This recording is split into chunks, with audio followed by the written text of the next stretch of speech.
Cain is jealous of his brother. And the way that God says it is, Cain, sin is crouching at the door. Its desire is for you, but you have to rule over it. So I want you to imagine that you are going to this cabin in the woods with a realtor, and you're thinking about buying this cabin. All right? Which I think a cabin in the woods sounds pretty cool. This one's not as cool. There's a bear that lives just outside the back door.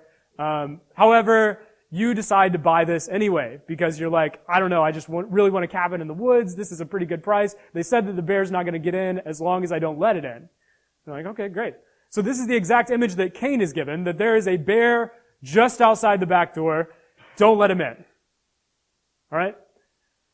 The problem is that if you've been around Christians very long, or if you are a Christian, you know that Christians still sin. Right? Its desire is for you, and it's going to absolutely destroy you. In the story of Cain and Abel, Cain lets the bear in, and it tears him apart.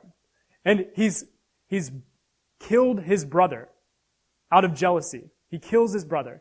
And then God confronts him and says, what have you done? Your brother's blood is crying out from the ground. And he says, am I my brother's keeper? I don't know what's going on. I didn't do anything. He can't own up to his own sin. He's still in his pride. He's still covering it up because pride gives us this facade of protection. We think that we've got it under control. Oh, we're good. All the while, things are broken in the relationship with God. There's something that's keeping us from our relationship with God. We let the bear in whenever we sin.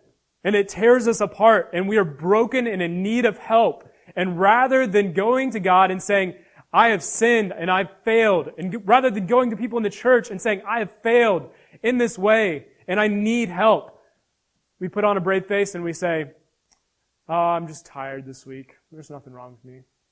It was a long week. It's just been busy. And we don't talk about what's really wrong. God has given us the community of believers that we have, our church. We're here for each other because we can't do this alone. And pride flies in the face of what we're here for.